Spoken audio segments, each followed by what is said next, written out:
What's up, everybody? This is Mike back with the Pitch Please podcast. Today, we're talking to Jess and Bryn from DOUBL. Welcome to the show, Jess and Bryn. Maybe we can start with a quick introduction about each of you. Yeah, thank you so much for having us. We're really excited to be here. Quick intro. Yeah, my name is Jess, and Bryn and I met in our third year of university, and we incorporated DOUBL 3 years ago and are quickly scaling up to launch. Bryn, how I'll about pass it to yourself? Bryn. Yeah. And I'm Bryn. I'm the other half of DOUBL. A bit about our backgrounds, I guess. So Jess's background is in fashion, merchandising, and buying. So she comes from some pretty cool companies like Essence, MEC, and Herschel. And then I've built my career in marketing at Unilever, so CPG world. Cool. So you've got a bit of background in retail and CPG, and then also in marketing. Now let's maybe start at the beginning. So you both met, you said, in university. You're both Canadian, but it sounds like when we were talking before, you didn't actually meet in Canada, did you? Or you did meet in Canada? No, We did meet. Yeah, we did meet in Canada. We met at university at Ivy. However, we kind of grew our friendship on a trip to New York where we went to a female conference at Yale, which was really fun. And we were able to kind of get out of the classroom and ideate and become closer friends that way. Cool. I totally misinterpreted London. I thought you guys meant like London, England. Oh, It's cool. Glad we sorted that out really early. London. Otherwise, I would have been asking you about the time change or something else. Yeah, it's the less cool London, unfortunately. Yeah. Now, I want to learn a bit more about each of you. So maybe we just start with Jess. Tell us a little bit about maybe what you went to school for and what sort of brought you into that space. Like, was that what you went to school for? Have you always been interested in like fashion and retail? Maybe let's start with that. And then, Bryn, I'd love to learn the same about your kind of marketing background.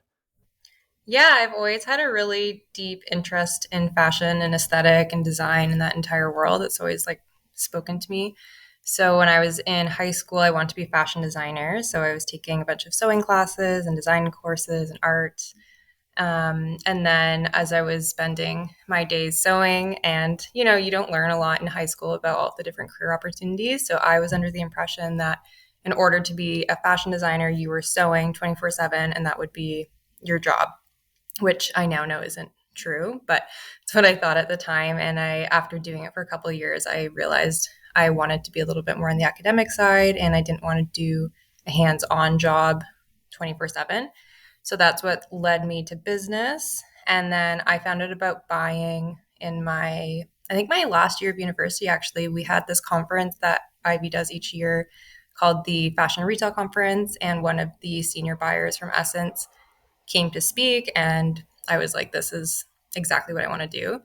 And so the only jobs I applied for throughout Ivy were in the fashion space. I did a lot of networking, and then I got my foot in the door at Essence, which was such an incredible opportunity. I had the opportunity to go to New York and Paris Fashion Week 4 times a year throughout like the beginning few years of my career, which was really incredible. And it really set the stage for me understanding like high level trends and how that kind of translates to the mass market, and really just gain an appreciation for design and fashion. And I am now in Vancouver, and I've worked with MEC and now at Herschel. So a little bit more in that vertically integrated space where I'm helping define the assortments and bringing them to life. That's super cool. Do you still sew? Not really. I still have a sewing machine, but I haven't touched it in a while. That's so old news now, I guess. It's really a bit of a lost art because, the fashion industry, especially with fast fashion, sewing your own items, unless you're doing like very high quality work with really high quality fabrics, it's much more expensive actually and time consuming to do your own manufacturing.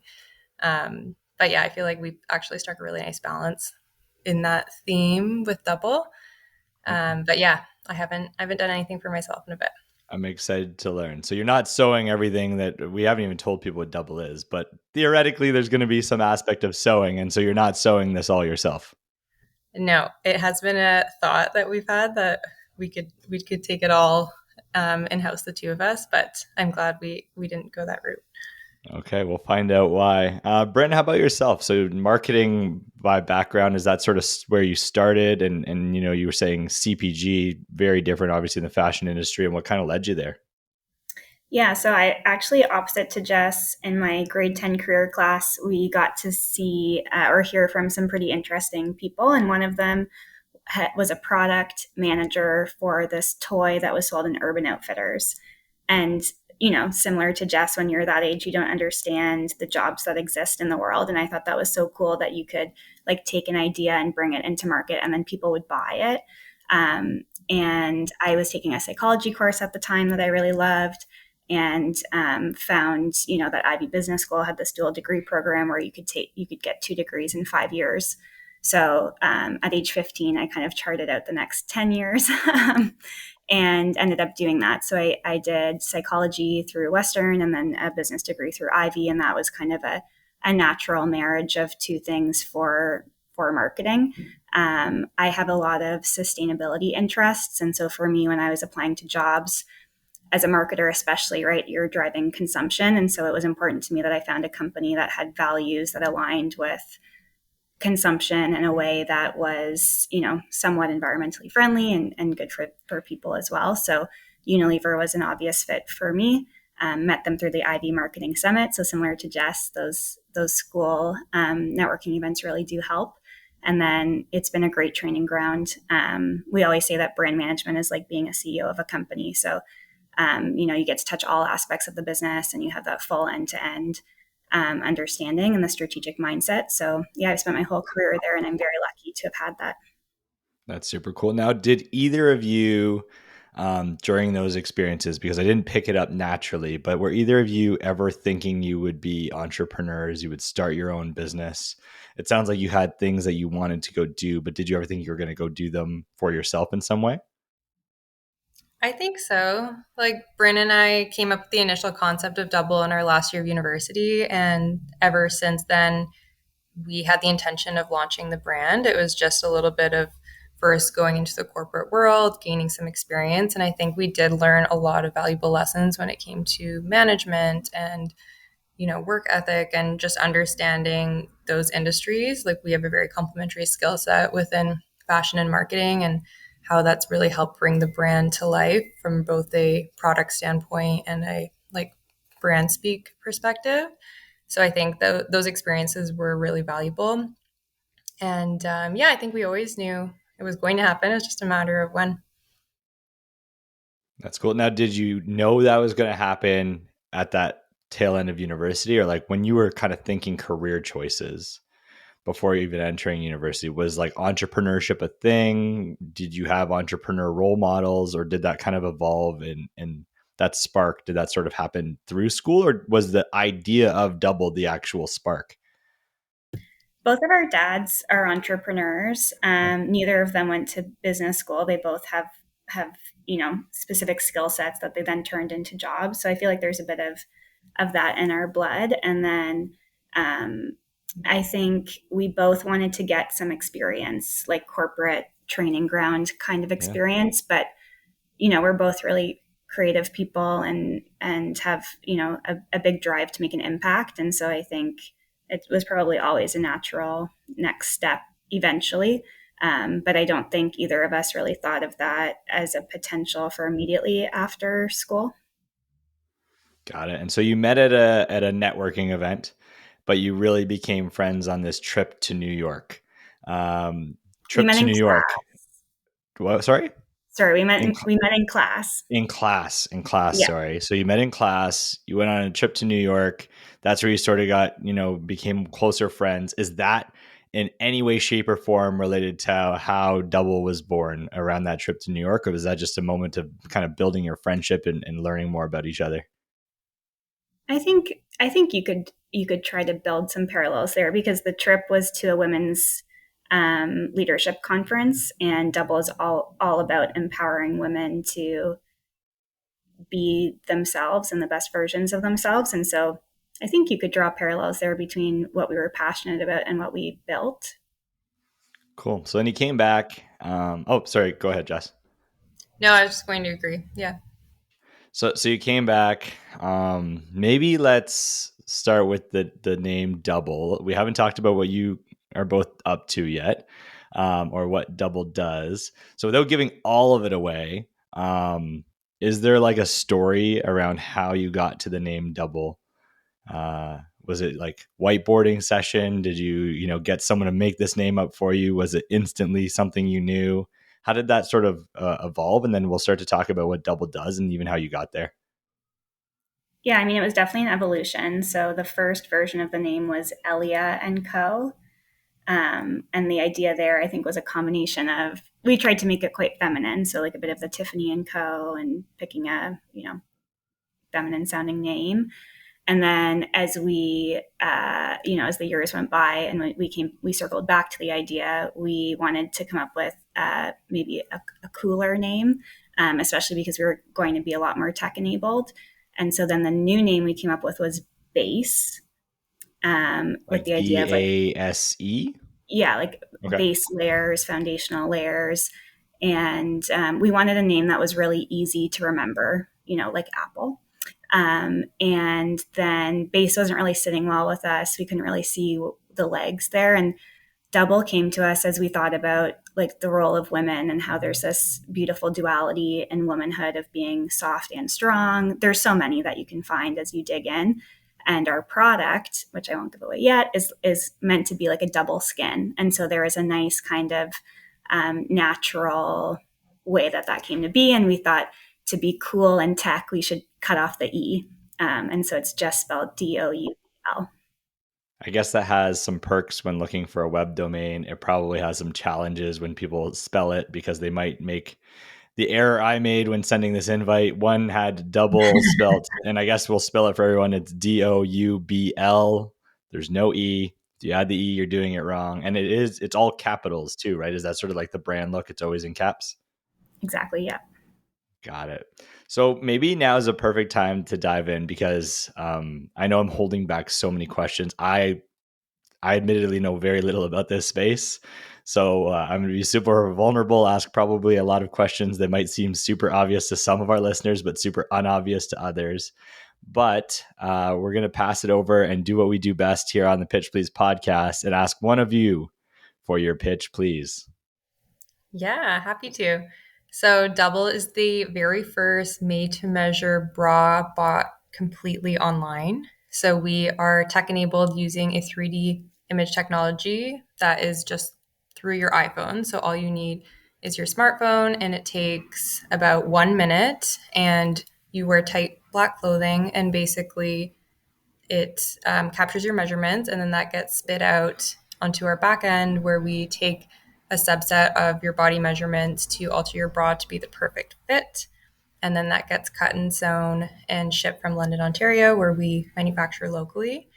But our main ethos is that we are trying to bring the bra into the 21st century. So in the past, there's only been two measurements that have been taken, the bust and under bust. This sizing system has been developed over 100 years ago, and it has never been innovated on. And it only serves a subset of women who fall into these predetermined buckets. And I'm sure, with your wife, you've seen her take her bra off at the end of the day, and every woman can relate to that. And it's, bras aren't comfortable, but they do serve a functional societal purpose, and they need, women need support when they're leaving their house. But we did really see during the pandemic that women didn't want to be wearing their bras any longer, and they were moving to bralettes or not wearing a bra or sports bras. But now we're coming back into the office, we're going back outside. And Bryn and I just feel that women deserve the same innovation and same comfort that we've seen in other spaces, and even that we've seen in men's underwear through like Saks and Aegis, for example. So yeah, it's kind of this, we're making bras sizeless, and we're serving women who fall in the extremities or fall into those unusual ratios of maybe they have larger busts and smaller under busts or vice versa. And that's So many the questions. I probably don't even know all the questions I'm going to need to ask. But I guess as part of that, now your roles at Double, Maybe from the experiences we've talked about of each, you maybe naturally talks about the roles you fit in as co-founders. But when we think about this, what are your sort of roles as co-founders? You're both co-founders, but do you lean to one area of the business versus the other in terms of your roles? Oh, Oh, I think we've lost your audio, Bryn. Sorry. When we first started the business for the first 2 years, we did everything together. And when I say everything, I mean literally everything. Like we would write emails together. We were like every decision we made together. And then as, time went on and we needed to, there was so much work to do, we needed to separate it out. So Jess takes on more of the like operational side of the business. So she manages production, factory, works with the designers, and then also does social media. And then I manage more on the marketing side, so more in the CMO role. So doing our go-to-market strategy and some of the like fundraising stuff that we're doing now. Cool. So let's go back to the beginning of Double. How did this get started? Was it a pain point? Was it just brainstorming one day? Like, what was the sort of pivotal moment when both of you decided as friends, you're like, this is a problem we'd like to go solve and innovate against? What was sort of the catalyst for that? yeah. So we were looking at industries that hadn't had any innovation in them in many years. And also, it was a personal pain point that we had experienced for ourselves. And we've talked to so many women over the past like many years, and every single woman has something, whether it's gaping cups, whether it's straps falling off, whether it's your underwear wire cutting into you. It's honestly endless. And we were really intrigued by the point of confidence as well, because your physical comfort translates very much into the way that you hold yourself and portray yourself and the confidence that you bring to the table. So as the two of us are women in business, we really want to encourage women to lean in and speak up and be put into leadership positions. And we don't want physical discomfort to ever be the reason that a woman isn't moving forward. Yeah, like whether or not you've worn a bra before, you've probably experienced discomfort, right? Whether that's underwear that's not fitting properly or shoes that are uncomfortable or wearing a suit on a hot day, right? And it gets into everything. It gets into your mindset. It gets into, the length of time you want to spend doing something. And so removing that physical discomfort to us was really important. So I'm going to want to learn a bit more about that. But before we do, maybe help teach myself and our audience listening a little bit about this industry. So, you were talking about an area that hasn't been innovated in a long time. So what does the industry look like? There's obviously giants in this space, but it may be no giants in the custom sort of approach that you're taking. So teach us a little bit about the industry and what sort of the standard things look like and where the gaps are today. Yeah, great question. So obviously the industry is like 50% of the population, so it is huge. The big players like Victoria's Secret, for example, we've seen a huge shift from this kind of like over sexualization. Victoria's Secret also being started by a man, having, the iconic fashion show and it speaking into the way women perceive their bodies, etc. And then this big shift towards body positivity and size inclusivity, which has led to a lot of the emerging brands that we're now seeing. So there's some really great other players on the scene, such as Third Love and Cup, and they're bringing size inclusivity to the table, and they're using more comfortable materials, whatever it may be. And then there is a little bit of that custom, those custom people in the space. However, no one has ever done it like in a way that's scalable. So what's unique about us is that we use automated digital measurements to automatically alter the pattern. Whereas right now, people in the custom space are still having you come in for a fitting, you're being measured multiple times, and these bras are typically costing upwards of $450. Wow. So the solution you have, I don't want to talk pricing now, but is more akin to a regular bra pricing, but delivered at scale, fully digital. Like you have no storefront today other than a digital storefront. Super cool. Um, and so I think we've talked about it a little bit, and I love, Bryn, how you were giving some examples to make it super relatable to all users, but like whether it's discomfort, just not feeling comfortable in what you're wearing when you're kind of going out and trying to be your best. Talk to me a little bit about this problem, and how many people this problem affects. Is it 100% of people in some regard? I assume there's like, hey, these are made generally, like undergarments are made in a standard, hey, there's 3 different, 4 different, 5, whatever different sizes. And if you're not exactly that, you're going to be on the fringes. So there's probably some people that things work for, but talk to me a little bit about that and how big this problem actually is, and what are the sort of key elements of the problem that you're addressing.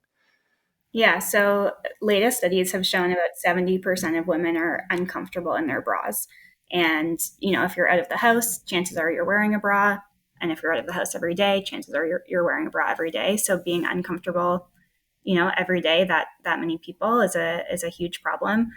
It's most potently a problem for people who fall on, like you said, the fringes. So people who either have non-standard ratios, so they have a smaller rib cage but larger volume, or they have smaller volume and a larger rib cage. Sometimes they can't even find their size at regular stores because that combination doesn't exist. And then for bras to offer support, right, because they are, trying to work against gravity, the band itself needs to give you 80% of the support, and it can only be 2 centimeters off of your body. And the bra bands go up into inch increments. So it's often hard to find, like, to actually get that snug fit that you need to give you the support so that you're not uncomfortable.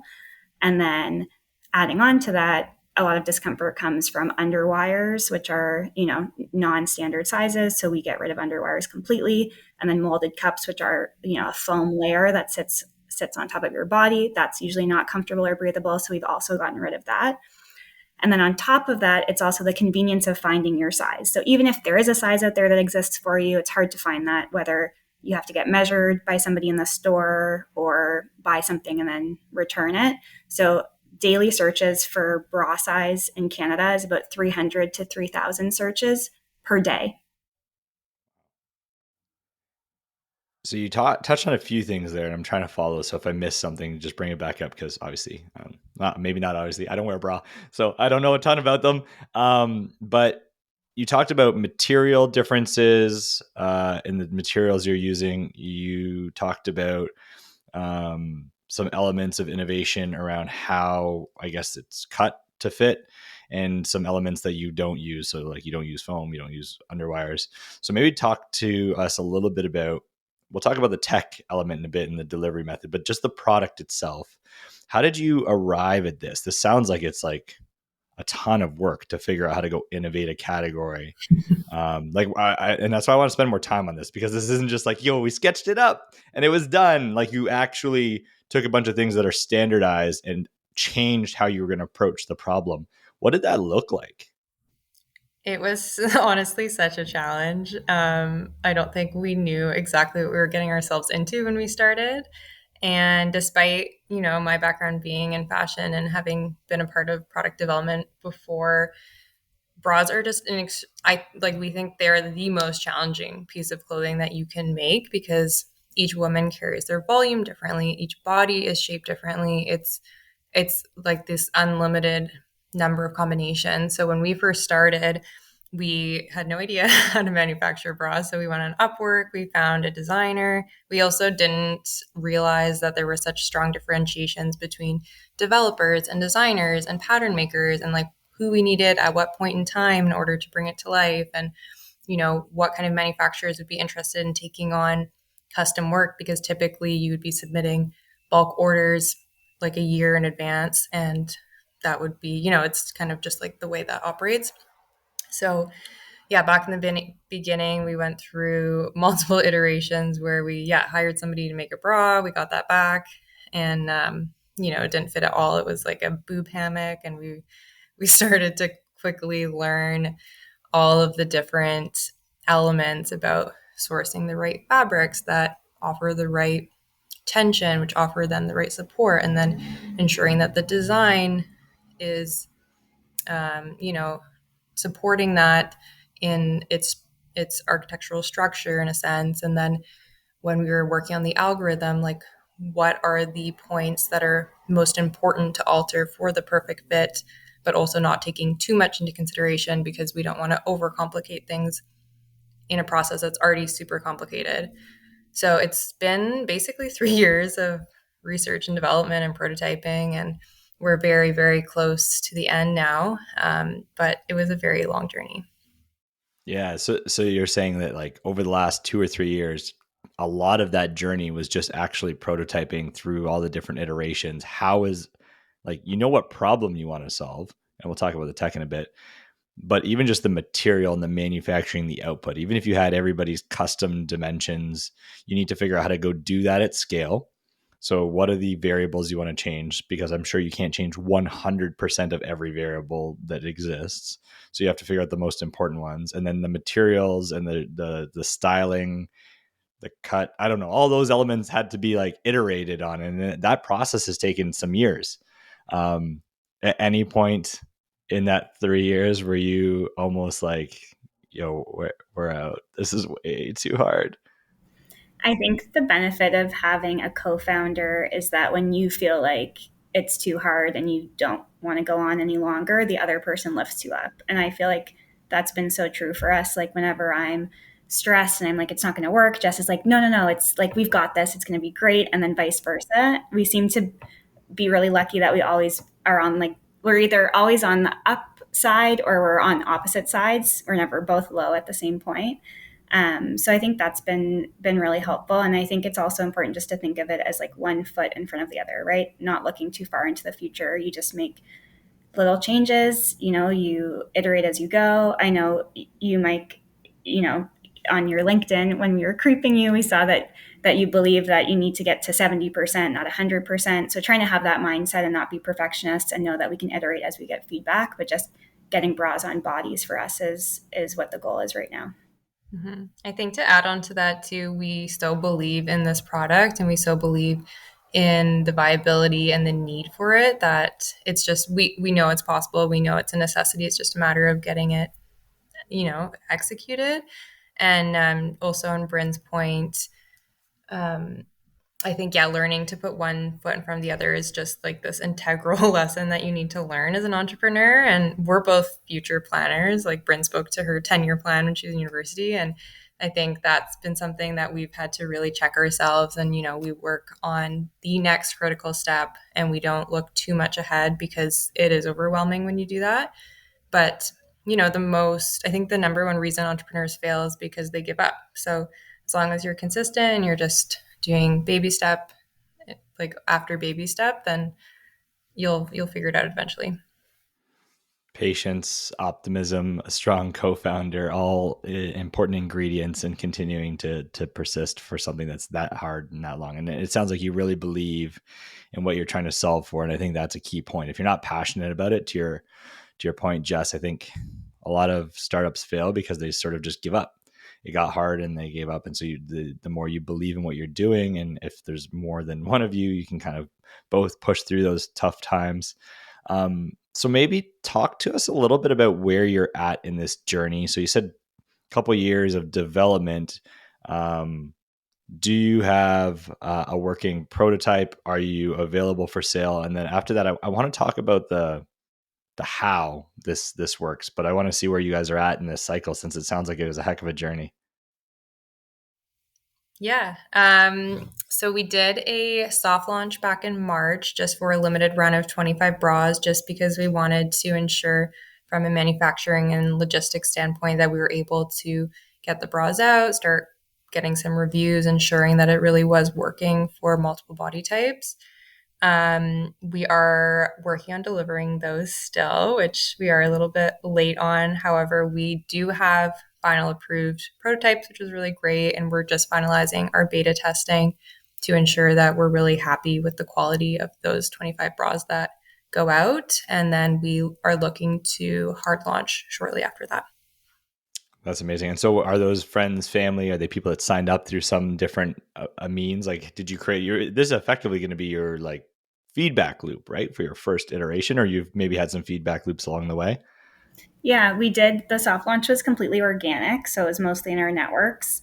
Everybody was in our network, and the combination of friends, family, coworkers, people whose paths we've crossed, and we are so grateful for every single one. Like, I know as a consumer, when you shop from a small business, and the business owner says thank you. It's so important. Like as a small business owner, like each of those customers you're so excited about. And I remember when Jess and I did that soft launch, our expectations I think were naively high, and we like hit the launch button. We were like waiting and waiting and waiting, and then when that first sale came in, it was just like the best feeling in the world. And it was one of my good friends, Taylor, who bought the bra. And then it was just like every time a new, you get that email that somebody else has ordered, and it's, you just feel the love a lot, which is great.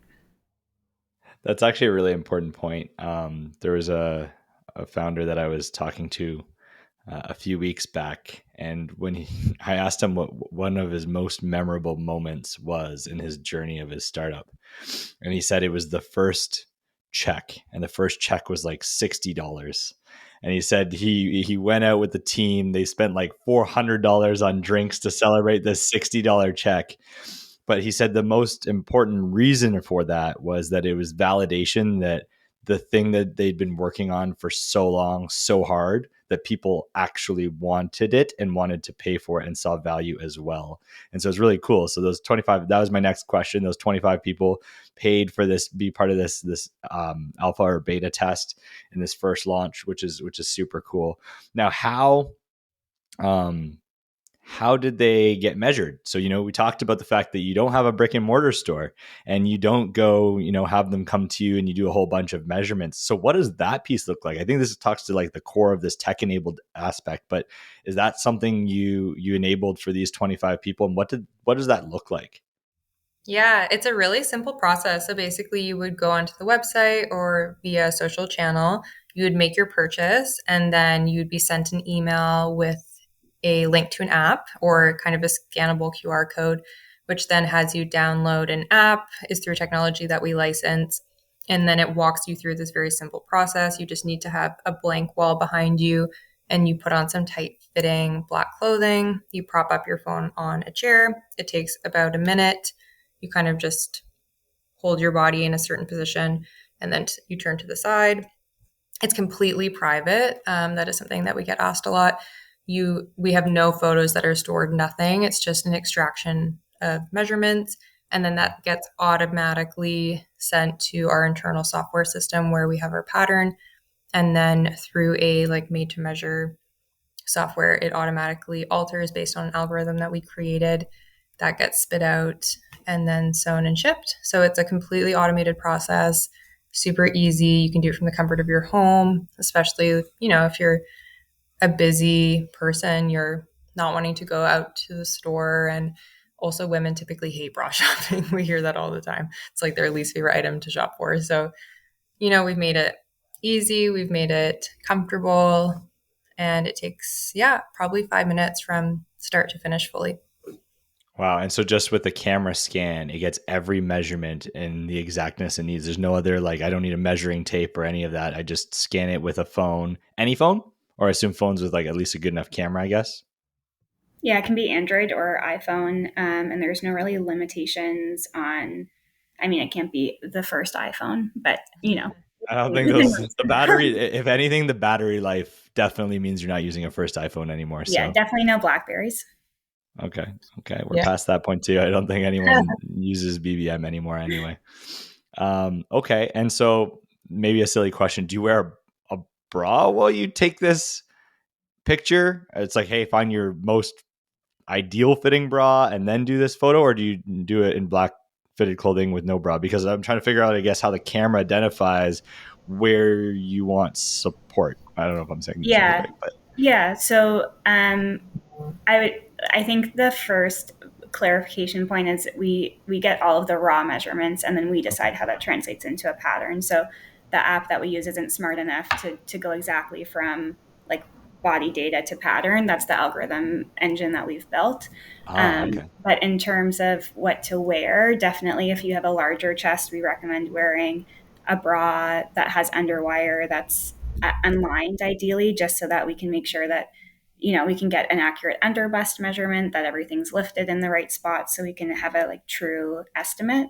And those are some of the things that we're working on, right? Like any machine learning, you need you need inputs to get the best Yeah. output. So we'll iterate that as we go, but that's what we recommend right now. Got it. So it actually, you put in your general bra measurements and then you include this scan. Oh, so you just do the scan and It's then just your a scan. algorithm figures out the rest from Yeah, there. like we don't care about bra sizes at all. Like they can go out the window. We don't care for them. They can disappear. We just want to know who you, like your measurements, the bras fitted to you. We meant, we say in our email to those people who've ordered that measuring yourself can be uncomfortable, right? Not everybody likes that process, but the beauty of our product is that there is no boxes that we're putting you in, right? Like there's none of that stigma between a size small versus a size large, or a 6 versus a 2. And so it's just you, like you're the muse, you are what we build around. And so I think there's also a lot of empowerment in that we're taking you as you are, and then we're making something just for you. That's cool. Where so obviously you soft launched. Where will this be available? Because it sounds like it's highly scalable and digital, but will you have limitations on where it's going to be available when you launch? And I'm not going to put you on the spot exact for a date, but maybe a 3 to 6 month window when you kind of expect that, this will be available to more people. Yeah, Yeah. we're hoping it will be available in the next few months, probably the fall at the latest. And it will be available to anyone in Canada, and then shortly thereafter also open to the US. And it's online, so just through our website. Cool. And we'll reference it again later as well, but your website is DOUBL.ca with no E. with no E. Yeah. Um, Interesting. So, what as you've gone through this, I know we've talked about some pieces of this. What would you say has been maybe the hardest part of the journey together in this? And it could be the product, it could be the innovation, it could be just like navigating it alongside, busy careers, because obviously like you don't even have, like, you've just started to launch the product, right? So unless you've had 3 years where you're kind of just working on just this, I assume you're probably doing some other things as well, and that can be busy.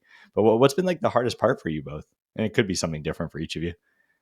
I think the product and manufacturing has been a really large struggle for us. And, it gets to the point where it's frustrating because you just want to be able to launch the product. You want to start getting that iterative feedback, and you want market validation too. Like it gets scary sometimes when you're iterating and nothing, it's just not working, because then, yeah, you have those questions of like, is this possible? Like, are we chasing after a business idea that isn't even viable? So I think that has been the biggest struggle for sure. And until recently, we've come to the point where we have approval, which is really exciting. But yeah, that it's been basically 3 years of chasing after that approved final product. Yeah, and that would have been my exact answer too, that Jess gave. I'd say a secondary one is what you mentioned, Mike, where we have been building this on the side of our full-time jobs, and that comes with its own challenges. We took advantage of the downtime that we had during all of the lockdowns to do that, so that was kind of serendipitous timing. And then I also had the great opportunity through my employer at Unilever to take some time off to join the Western Accelerator through Western University. So I had 4 months of working full time, and they call it an accelerator for a reason. Like having that time to really think things through and work on accelerating the business. The full time hours, is so important. That's amazing. That's amazing that they even give that type of an opportunity, because I think it's like you can bring that passion back to your workplace as well, and the skills you probably learned in that 4 months are probably massively beneficial to what you're doing now at Unilever. And notice neither of you mentioned this part, but was figuring out how you were going to produce this, like we talked about the design, but the actual production, you said it's produced in Canada. Was that hard to figure out? Or maybe Jess, with your background, that was like the easiest part, but made in Canada, the materials here, the stitching, the distribution, is that like something that was like hard to figure out?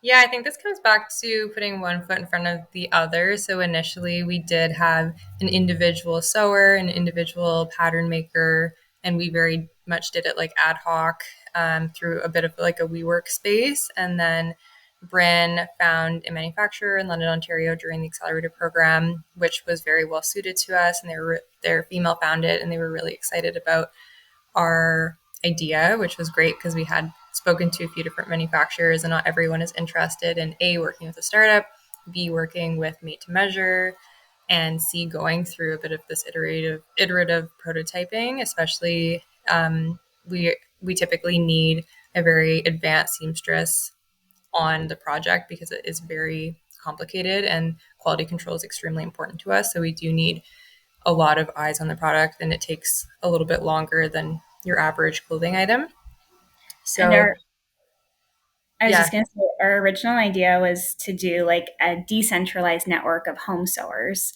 Okay. So kind of follow an Uber model and have people, you know, put their hands up that they have a sewing machine at home, and they would get orders in and they'd sew them and ship them. But we realized quite quickly that quality control would be a massive issue. So we still have heart for an idea of that kind, but we turn that into kind of the localism aspect instead. Got it. And so they, at the end of the day, then are they all hand stitched locally from one source, or there's like part production from machine and some hand stitching? Like, how does that? yeah. So they automate, or they're as efficient as possible in the areas that they can be. So there's lots of pre-programming that you can do on sewing machines for certain areas if there's consistency in the type of stitch, or the item, like the two pattern pieces coming together, things like that. But there is a lot of manual labor involved. But I think the biggest machine element is the cutting. So instead Got of it. hand cut, it's machine cut. Got it. So the machine cutting helps speed a lot of that up. Um, what's been, we talked about challenging parts and being that journey and keeping one foot in front of the other. What's been like the most memorable or exciting part that you've sort of learned on this 3-year journey? Oh, that's a hard question. I think it's been really interesting with both of us having business backgrounds and having a good amount of corporate experience. There's so much that you don't know, and you don't realize you don't know it until you're doing it. Like, for example, we do all aspects of the business, which include HR and accounting, and keeping up with our financial statements and investor pitch decks and the manufacturing and the hiring. And you realize how specific and a little bit pigeonholed your own career becomes until you start broadening, and you think you know how all of these systems work, and you really have no idea until you're doing them. So that's been an interesting learning piece, I would say. It's And funny that you say that. One of the founders, co-founders of Good Lawyer, I had on a while back, and he said the most important skill in a startup is the skill to be a great generalist. Because if you don't have the willingness to just go figure things out, you're done. Like, you just don't have the advantage or luxury of having a specialist for every single function.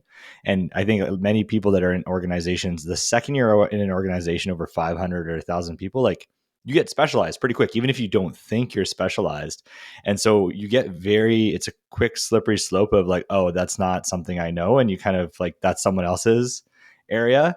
And then working for, or being a part of a startup teaches you that to just like roll up your sleeves. And it's like the most important skill. And it probably is helping both of you more than you know, or you maybe already do know in your roles Yeah. now, where you're like, I can figure that out. I'll take that Yeah. on. And it's Um, exciting, right? Like, what has been so amazing about the business is that when you're working towards an idea that you're passionate about, everything's fun. Like, obviously there's highs and lows, but it always feels like a treat to be working on the business, and especially having it currently being mornings and evenings and weekends, it feels like there's a bit of an excitement around it, where it's like how amazing is it that I get to work on this incredible project that could, change the world one day. for sure. And yeah, yourself, Brent? I was going to say basically what you said, Mike, where it's like that you have to solve all your problems yourself.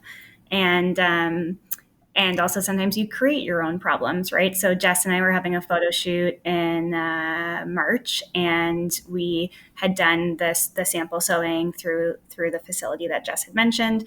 And Jess was flying to Toronto for the photo shoot. And we somehow, neither of us thought for Jess to bring the bras, and instead we had them shipped to Toronto.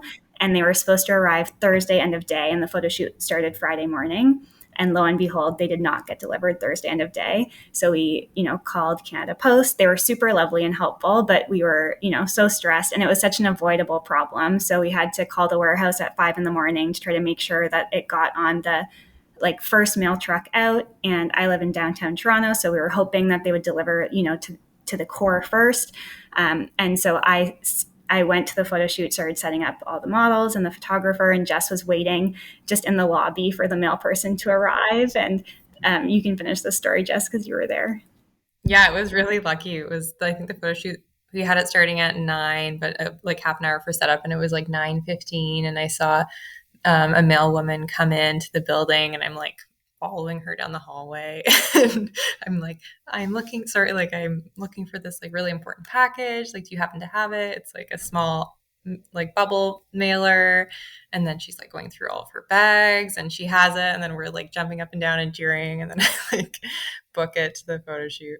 But yeah, it was really stressful. We almost had a photo shoot with no product. Yeah, like it's good that you can laugh about this now, but at that moment, you were losing it. Yeah. And it felt so ridiculous because I was literally going on a plane from Vancouver to Toronto. So I could have been like holding the bras the entire time. I mean, good lesson to learn early. Now you probably just travel with the bras. Yeah. Or ship earlier. Yeah, either or. As we kind of get to the tail end here, you've both kind of described a bunch of amazing learning moments in your journey to build a company from the ground up and innovate in an area that's seriously been under innovated in for a very long time. Is there any advice that you'd share for other people, whether they're going to go start this alone or with another co-founder, or that are working somewhere? And, I think sometimes it's the courage, like, is my employer going to be worried about this? But the thing you talked about as well was sometimes it's about this thing that some people have a passion for photography, some people have a passion for painting and art. At the end of the day, this is your passion that you spend time and energy on outside of work that brings you energy. But is there advice that you would share with people listening that are kind of in a similar position or a different position but thinking of starting a business? Yeah, I think that element of passion is extremely important. Like, obviously, it is a business and you do hope to be financially successful. However, I think if the reason you're getting into business is for financial success, then you're already setting yourself up for failure because there are so many hard points and there is a lot of like scrappiness involved. And I think if you're not doing it because you're passionate about the idea and you love working on it and you're okay with it maybe taking some time, then it likely, won't be successful. So I do think it's really important that you think of an idea that you're really passionate about and something that you're willing to put kind of the time and effort behind. Yeah. And I likewise, I think like there will never be a good time, right? So it's just better to start sooner rather than later. And I think it's also easy to look to other people, and try to model yourself after them or their journey. And there is no one size fits all approach. So it's best just to do what works for you and put that foot in front of the other. I don't know if you saw the irony in that statement, but that's almost too perfect for Double and how we close this off, that there is not just one size that fits all. Um, Bryn, Jess, thanks a lot for joining today. If people want to find out more, or, what are the steps people can take? Like, are you hiring? Do you just want people to sign up? Hey, go check out your website. We're going to be shipping soon. Like, what's sort of where you would tell people to go to find out more? Yeah. Yeah. So Yeah, go ahead. Excitement's jumping out of the call. I can hear it. So people can sign up on our website, so www.double.ca with no E. to be alerted to when we do a full launch, and also to hear more about what's going on behind the scenes and follow along with our journey. And then we also have Instagram, Facebook, TikTok, lots of great stuff there around bras, how to find your fit, relatable things. And so, yeah, you can follow us along that way. And then also, if you are somebody who's listening who doesn't wear a bra, sending this information to somebody who does and would benefit from it. And if you are someone that wears a bra and you have pain points and you want to share those, you can always send us an email at hello@double.ca, and we'd love to hear from them. And just quick point, our TikTok and our Instagram is at my double. Okay. And we'll link all those in the show notes anyway. So my double for Instagram and TikTok, double.ca for web, and all the other properties, just double with no E. Yes. Easy enough, I think. Bryn, Jess, thank you so much for joining today. Now that we're at the end of this, you've completed your first podcast together. Hopefully you had a lot of fun. For everyone that listened along, that was their first podcast. I think they had an amazing time. They had all of the answers ready to go. We had a great conversation.